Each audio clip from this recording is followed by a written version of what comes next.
Welcome to Kenton's videos. Enjoy the video. You'll begin by making the watch discoverable and ensuring the iPhone is ready. Power on the Ultra 2, place it near your iPhone, and tap the pairing card that appears. Once the animation matches, align the viewfinder. This verifies identity and transfers baseline settings. Make sure to sign in with your Apple ID for activation, then choose Update Now if prompted. This prevents incompatibilities. Finally, set a passcode to enable secure features like Apple Pay and health syncing, so data flows smoothly. Once paired, you'll configure watch faces and complications to surface the info you need quickly. Tap and hold a face to customize.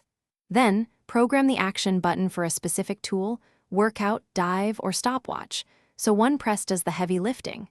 Adjust always-on display and brightness to balance readability versus battery life. Make sure haptics and do not disturb are set for your day.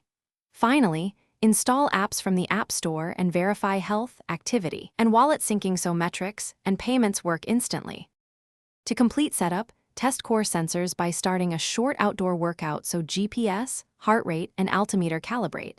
This improves accuracy for future activities. Once satisfied, enable automatic updates and iCloud backups and add the watch to Find My. This protects your device and data. If something misbehaves, restart the watch first. If problems persist, unpair and repair to force a clean sync. As a last resort, reset to factory and restore from your iCloud backup. That usually resolves stubborn software issues. Thanks for watching. Consider subscribing if we helped you.